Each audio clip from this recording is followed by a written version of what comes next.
mes chers rayons. Aujourd'hui, nous allons parler des experts et de pourquoi, à mon avis, il y a quelque chose d'assez malsain avec eux. Alors, cette idée, elle va à contre-courant parce qu'aujourd'hui, c'est plutôt considéré comme quelque chose de glorieux d'être un expert. C'est quelque chose de très bien vu. Tu es un expert, ça veut dire que tu es quelqu'un de meilleur, de supérieur aux autres, parce que tu maîtrises un domaine. Or, à mon avis, il y a quelque chose de bizarre. Et attention, il n'y a rien de bizarre à se spécialiser. Ça, c'est tout à fait normal. Mais quelqu'un qui passe sa vie entière à étudier un domaine en particulier, partons de la base. Quelqu'un qui passe 8 années de sa vie dans une fac, c'est pas normal. D'accord? Je suis désolé, je sais qu'il y a beaucoup de gens qui font ça aujourd'hui, enfin comparé à d'autres époques. Mais je trouve qu'il y a quelque chose quelque chose de bizarre dans ça. Quelqu'un qui passe 8 ans à la fac ou quelqu'un qui passe 8 ans dans les études, c'est quelqu'un qui n'évolue pas réellement. D'accord? À mon avis, c'est quelqu'un qui ne sort pas réellement de son enfance, qui ne sort pas réellement de son adolescence, de l'école.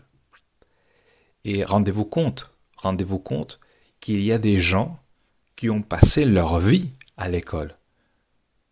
Ils sont allés du primaire au collège, du collège au lycée, du lycée à la prépa peut-être, de prépa aux grandes écoles, des grandes écoles au doctorat, et qui ont passé leur vie à l'école, qui n'ont jamais quitté les institutions académiques. Et ces gens-là sont professeurs, c'est-à-dire qu'ils finissent très souvent professeurs, parce que voilà, quand on a passé sa vie à l'école, on finit prof. Et ces gens-là prétendent enseigner des choses, c'est-à-dire qu'ils prétendent transmettre la connaissance alors ils ont passé leur vie dans l'académie, ils auront des connaissances, mais ils ont des connaissances purement académiques, des connaissances encyclopédiques. Mais, à mon avis, pour que la connaissance soit fructifère, pour qu'elle serve à quelque chose, pour qu'elle donne des fruits, il faut la confronter à la vraie vie. Il faut la confronter à la vraie vie. Les livres sont des outils, à mon avis, ce sont surtout des outils qui nous permettent d'affiner une compréhension déjà existante que l'on a déjà du monde. Les livres ne t'apprennent rien, ils affinent ta connaissance du monde. Mais pour affiner cette connaissance, il faut d'abord vivre par soi-même. Il faut vivre par soi-même. Ce n'est pas la même chose de lire Les Misérables sans avoir rien vécu que de les lire après avoir travaillé. Voyez ? Après avoir travaillé, après avoir s'être confronté à la réalité économique, eh bien la lecture des Misérables c'est autre chose, c'est pas la même chose. Voyez ? Parce que les livres exigent de toi une compréhension du monde. Et cette compréhension du monde, pour l'avoir, il faut vivre. Il faut expérimenter le monde.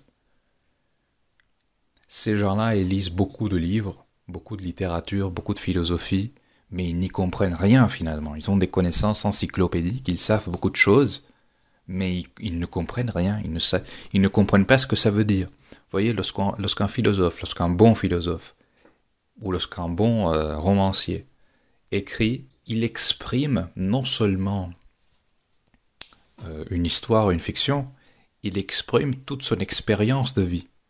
Et il veut dire des choses que ces gens-là, ces académiciens, ces experts ne peuvent pas réellement comprendre. Et je pense que même dans le domaine scientifique, il y a sûrement des incompréhensions parce que Darwin, si vous voulez, Darwin, il a voyagé toute sa vie. Parce que Darwin, il a voyagé dans l'Empire espagnol, il a visité, il a regardé, il a vu.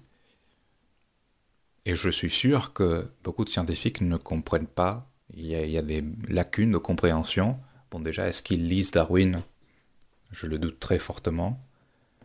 Mais je suis sûr qu'il y a des incompréhensions dans sa théorie, dans sa vision des choses, parce que ces gens-là n'ont rien vécu par eux-mêmes. Et le problème, c'est que dans notre système scolaire, c'est normal de passer 8 heures par jour dans une école à apprendre. C'est quelque chose de normalisé. On considère ça normal, en tout cas en France. Mais ce n'est pas normal. D'accord? La lecture et l'apprentissage, chez une personne normale, lambda, ça devrait constituer une petite partie du temps de notre vie. Une toute petite partie du temps. D'accord? Par exemple, à l'école, moi je dirais étudier le matin et c'est tout. À mon avis, c'est plus que suffisant, c'est déjà beaucoup en fait. Étudier 4 heures le matin, c'est déjà énorme. Pour les personnes studieuses, les personnes qui aiment étudier, bon d'accord, ils vont y consacrer plus de temps, mais même chez eux, même chez les plus studieux, il faut un équilibre. Il faut que ces gens-là sortent, il faut que ces gens-là vivent une vie.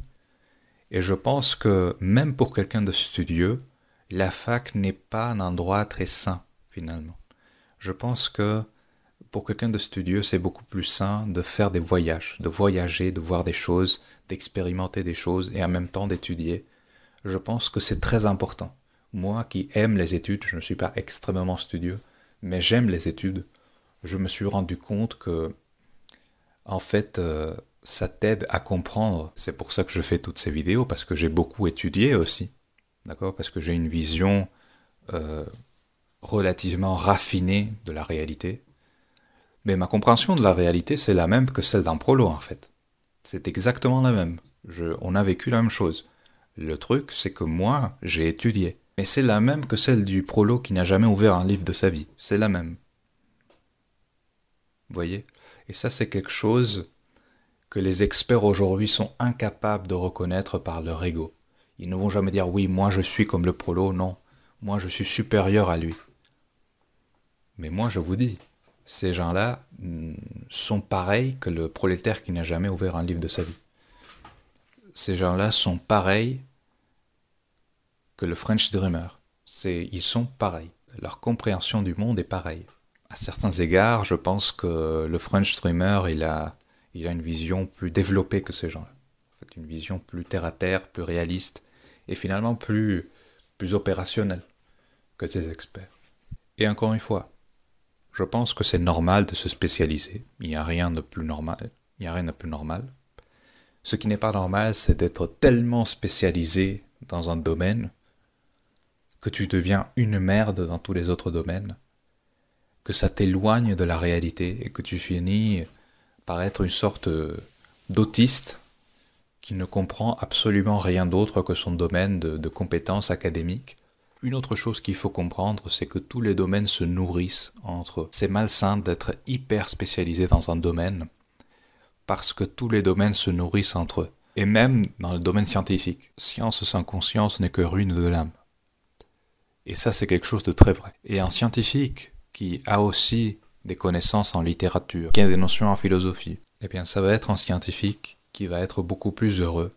Et les choses qu'il va produire vont être des choses beaucoup plus bonnes pour la société dans son ensemble. Un scientifique qui n'a pas des notions en philosophie, qui n'a pas des notions en littérature, c'est quelqu'un qui va produire de la merde. D'accord? Il va produire des smartphones, il va produire une nouvelle méthode pour produire des burgers de merde bourrés de chimiques le plus rapidement possible. C'est ça qu'il va faire. Science sans conscience n'est que ruine de l'âme. Il vaut mieux s'ouvrir sur d'autres domaines. Et pour conclure cette vidéo, je pense que la fac en général, la faculté en général, l'université, c'est un endroit périmé. D'accord? Je pense que c'est un endroit obsolète. Je pense que d'ici la fin du siècle, les seules facultés, les seules universités qui resteront seront les universités les plus prestigieuses. Vous savez, celles qui vendent non pas la connaissance, mais leur prestige, les contacts que l'on peut faire dedans. Je pense que, à part ça, les universités sont totalement périmées. Elles ne servent plus à rien. Leur fonction, elles ne remplissent pas leur fonction et elles seront remplacées par quelque chose d'autre. Et voilà, c'est tout pour aujourd'hui. J'espère que vous avez apprécié cette vidéo et je vous dis à la prochaine, mes chers rayons.